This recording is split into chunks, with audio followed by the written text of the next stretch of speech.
Hey guys, welcome back to my channel and welcome to week 2 of working with the feral puppies. Week 2, we celebrated more triumphs with these cute little puppies. They're really starting to develop some confidence and act more like puppies every day. And as I've mentioned before, I apologize for some of the vertical videos, but the rescue that I'm working with, I send them video updates via social media, so it's easier for us to send video exchange with vertical shots instead of horizontal. So I do apologize for that. Nevertheless, let's take a look at all the videos from week 2, and as always, I will offer tidbits along the way to show their progress and what we were doing with the pups on a day-by-day basis. All the work we did last week is really starting to pay off. The puppies are getting more curious, they're responding better to high-value food rewards, and now they're even engaging and allowing petting and getting more curious by the day. We were even able to start teaching Herbie how to sit. But as you can tell, all 3 of them are becoming more curious, and we're making huge progress, and all that patience and time that we put in during week 1 is really starting to pay dividends. The pups have been responding better to my wife, so we've been supporting that and having my wife do a little more work with them. And as you can tell, we're getting closer and closer. They're accepting physical attention and affection, and this was a huge accomplishment for the puppies, and we were so happy and excited to see this come out of them. And this is why they say hard work always pays off.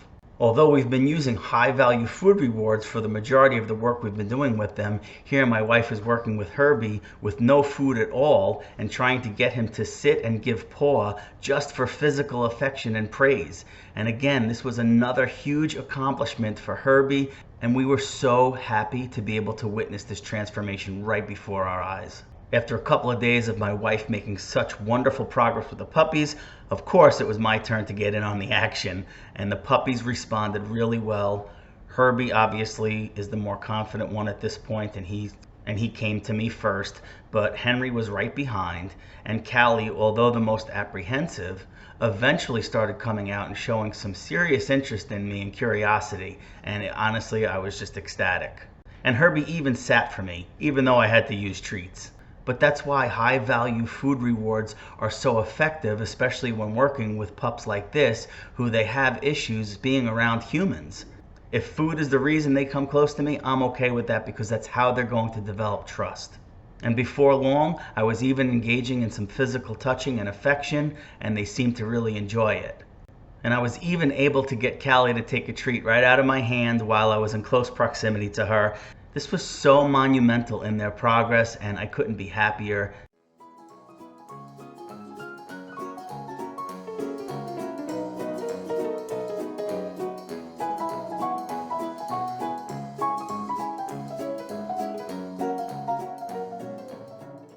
After several repetitions like I showed in the clip before this one, I got a little closer to the puppies, and lo and behold, Henry actually came out before Herbie. It took him a few seconds, but ultimately he came towards me. He let me reach out my hand.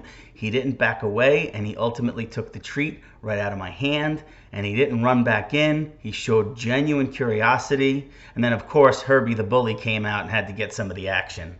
This persistence and the repetition of doing this a bunch of times a day with high-value food is what helps the puppies overcome their anxiety.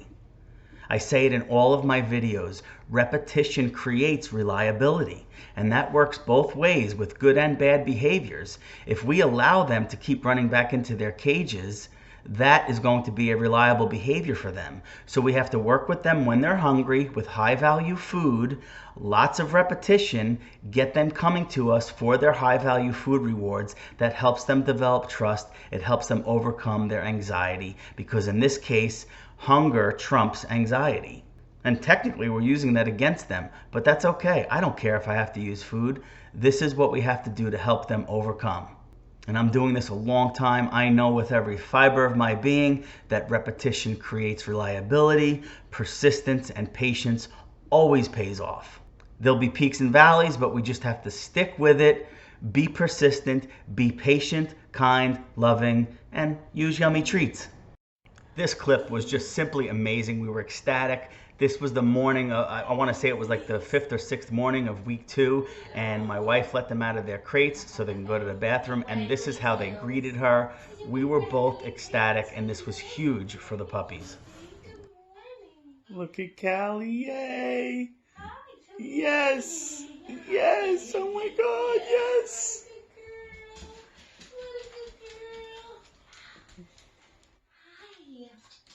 Come. Good boy, sit.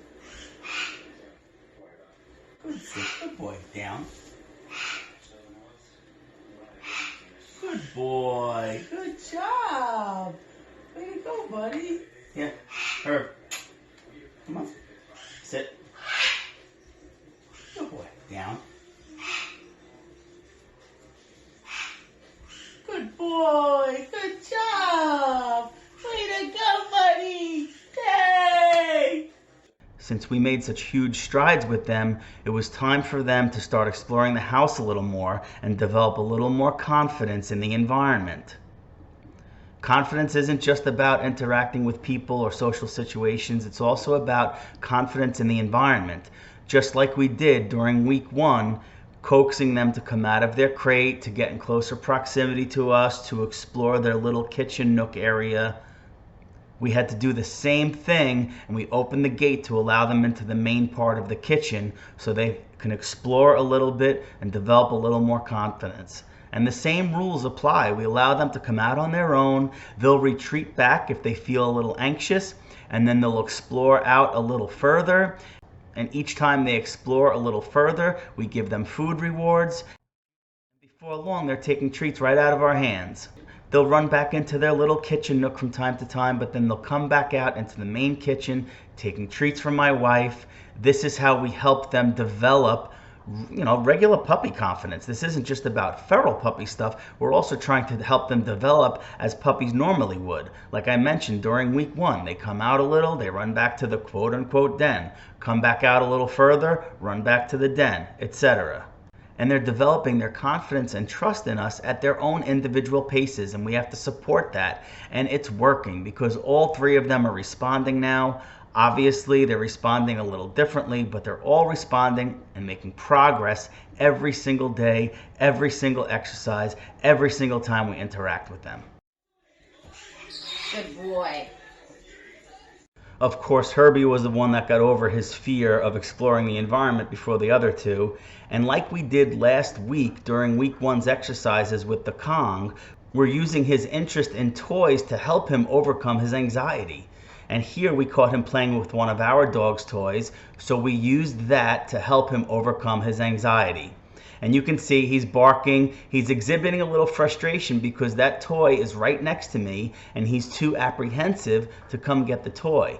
But I know he's going to get over this because we've done this before. It's something that works for him. We just got to give him the opportunity to do it. And lo and behold, he gets the toy and runs off. And that's okay. This was a huge accomplishment for Herbie, and I'm so proud of him. It's just about the end of 2 weeks here, and this was the first time that I really pushed the issue with them. I actually stood between them and their little kitchen nook where they often flee to escape when they feel anxious. And I did this purposely to make them have to deal with me. Now this is after 2 weeks of hours and hours of work every single day that I got to this point. This is not something you want to do too soon because it could backfire on you. But with them being in the rest of the house and roaming and exploring with more confidence, I felt it was time to push the issue a little, and I got between their safe place and the rest of the house, so they had to deal with me. And they did surprisingly well. I thought they were going to be a lot more anxious and exhibit a lot more nervousness than they did, but in actuality, they were still curious with me, and I gave them treats when appropriate, and I was able to help them overcome the fear of not having that safe place to retreat to. Another huge accomplishment and a great way to end off week 2. So those are our week 2 highlights working with the feral puppies. Keep an eye out for week 3, which I'm working on right now. I'm getting all that video and voiceover content together for you, so that'll be coming out shortly. And listen, if this is your first time on my channel, take a peek around. If you like what you see, consider subscribing. Click that bell so you get notified when I upload new content as well.